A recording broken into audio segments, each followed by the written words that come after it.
Bonjour Déborah Calfon. Bonjour.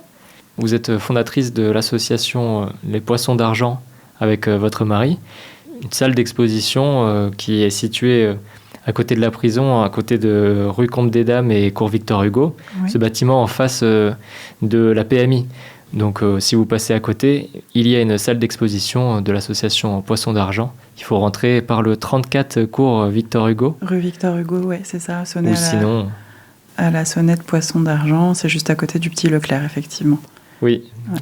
Ouais. Et donc, cette salle d'exposition qui existe depuis combien de temps alors ? Alors, c'est pas une salle d'exposition, c'est notre atelier.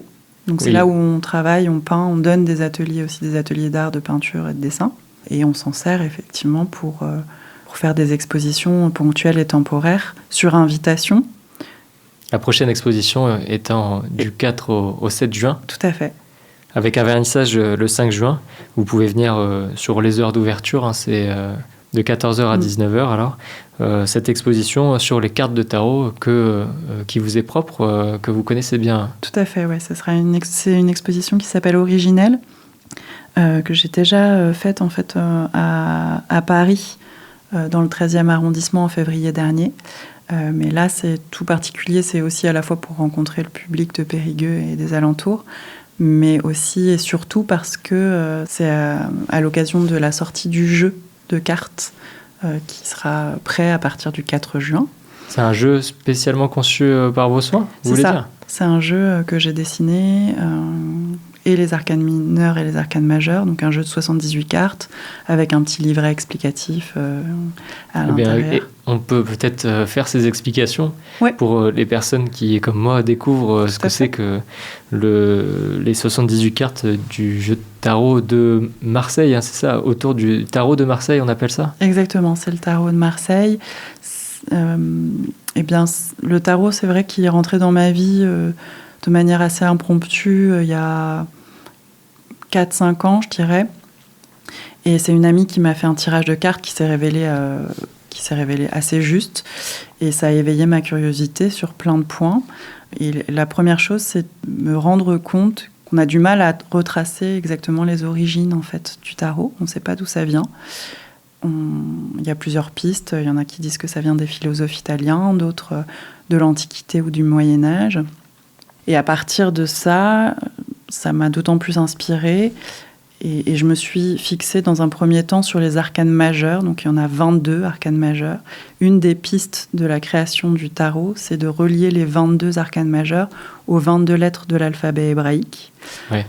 Donc par exemple, si on prend la première carte, c'est le battleur, ou le magicien en anglais, the magician.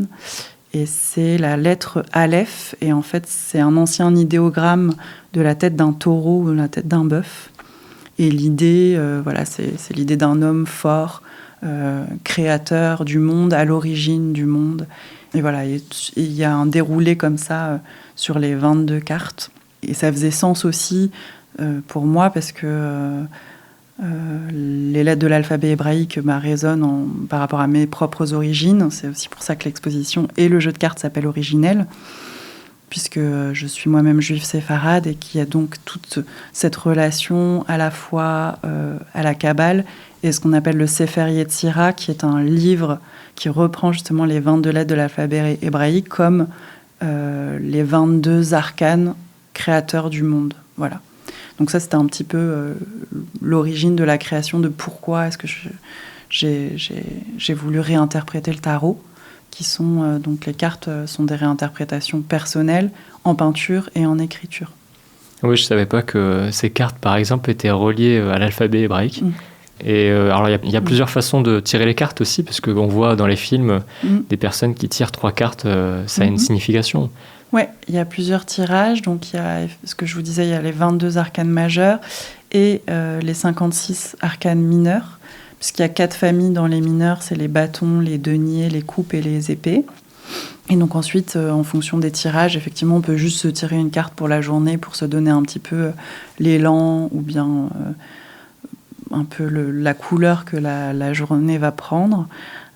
Ou bien on peut tirer par exemple 3 cartes pour essayer de voir le passé, le présent au milieu, le futur. Il y a des tirages plus grands qu'on fait en début d'année souvent pour pour se dire les bonnes résolutions. Un peu les bonnes résolutions, ce qui s'est passé dans l'année et ce qui va se passer, ce dont on a envie, quelles sont les énergies du moment aussi. Il y a beaucoup cette idée-là de dans quelle énergie on est.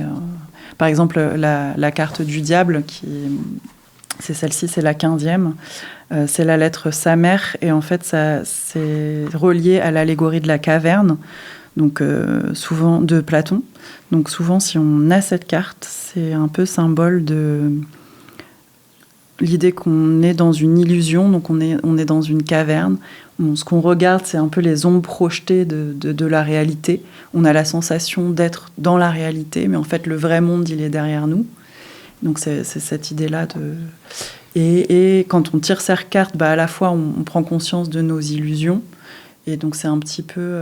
Il y a un aveuglement de la personne qui se rend compte que ce sont des ombres projetées. Ouais. La télé, en fait, c'est l'abrutissement aussi de la télé, avec l'analogie aujourd'hui. Ouais, et la personne qui sort de la caverne pour se rendre compte de la réalité a le soleil dans les yeux directement et depuis, du coup, est aveugle. Ouais, mais bon, ça a quand même un aspect un peu positif, puisqu'on se dit que quand on tire le diable, c'est généralement le début de la prise de conscience, en fait. On a tourné le dos aux illusions, on en prend conscience et puis on apprend. Parce que les 22 lettres aussi et les 22 arcanes, il y a cette idée-là d'une vie, comme si c'était un peu le déroulé de la vie. Donc la première, c'est la naissance, jusqu'à la 22e. Finalement, c'est la fin. Ouais. On en revient peut-être à la création de l'association. Oui. Pourquoi le poisson d'argent ? Est-ce que le poisson est une carte du tarot ? Le poisson, c'est encore une allusion à mes propres origines, parce que donc, je suis juive tunisienne et on a beaucoup de ce qu'on appelle des gris-gris ou des porte-bonheur. Je pense qu'il y a le khamsa que vous connaissez, c'est la main. La main, voilà. Mais il y a aussi le poisson qui est un fort symbole de chance, de bonheur, de protection aussi. Donc on met beaucoup de poissons un peu partout dans la maison. Et de Tunisie à Tunis ou... Ouais, de Tunis. Ouais. Mais bon, après, de partout en Tunisie. Et donc il y avait ça, et aussi, parce que c'est une anecdote avec Jérémy D'Angelo, avec qui je partage l'atelier et ma vie. Et on a, en rénovant l'atelier, parce que c'était vraiment dans un état délabré, puisque c'était une ancienne école qui a été abandonnée pendant plus de 25 ans, les fenêtres ne fermaient plus, etc. Donc on a tout nettoyé, on a ouvert les fenêtres, et les poissons d'argent, c'est aussi les petites bêtes, je ne sais pas si vous voyez, qui sont dans les dormants des fenêtres. Ouais. Et puis le poisson, c'est aussi un symbole chrétien, et cette école était... C'était l'Arche. Qu'est-ce que c'était ? En fait, c'est toujours l'Arche, mais c'était une école, ça s'appelait l'école du Perret, je crois. Et c'était une école catholique de jeunes filles. Ouais. Donc il y a encore aussi un clin d'œil avec le poisson d'argent. Et bien, pour cette exposition, on le rappelle les dates, donc c'est du 4 au 7 juin. Il y a aussi donc la possibilité de voir l'atelier et de pratiquer. L'atelier, c'est le dimanche 7 alors ? Ouais, c'est ça. C'est à partir de 19h. C'est un atelier d'art. Après, la performance artistique de la veille aussi. Oui. Parce que donc, le samedi, il y aura aussi une performance de danse. Exactement. Il y a une performance de danse par une danseuse contemporaine qui s'appelle Angie Ramos, qui vient de Bergerac, et qui va faire une performance qui va être l'improvisation, mais autour du tarot, justement. Donc, avec tirer des cartes pour les spectateurs. Tirer une carte qui lui inspireront des mouvements, des postures, des gestuels. Improvisation alors de sa chorégraphie sur le moment. Ah ouais, ça demande... Sur la thématique du tarot. Elle connaît bien aussi le tarot, donc c'est une source d'inspiration aussi pour elle dans la création. Et l'atelier ? Et l'atelier, ça va être un atelier de dessin de modèles vivants. Donc j'ai une artiste aussi qui va venir poser. Et moi, je dirige la séance qui dure 1h30 donc de dessin, avec des pauses courtes, des pauses longues. Et puis après, il y aura 30 minutes aussi de tirage de cartes où chacune des participantes ou chacun aura sa carte du jour. Et pour terminer, comment vous avez appris, parce que c'était à 4 ans que ça vous a marqué et que vous avez eu cette envie, après vous avez suivi des cours, comment on fait pour apprendre ? Non, j'ai juste cherché... J'ai juste fait beaucoup de recherches. Il y a Jérémy qui m'a offert un jeu aussi qui s'appelle l'After Tarot, qui est le tarot de Marseille, mais juste un petit peu, un moment juste après. Voilà. Et puis j'ai lu des bouquins. De toute façon, il y a des informations un peu de partout. J'ai acheté des livres, je me suis renseignée, j'ai fait beaucoup de recherches. Il n'y a pas besoin d'avoir un diplôme pour pouvoir pratiquer? Non, non. C'est de l'ordre du spirituel, mais surtout, moi, ce qui m'intéresse, c'est plutôt le côté point de vue de l'artiste, en fait, qui nous permet à nous, en tant qu'artistes, c'est un peu un puissant fin d'inspiration qui nous permet d'écrire des histoires, qui nous permet d'imaginer des figures et d'interpréter avec notre propre histoire, en fait, chacune des cartes.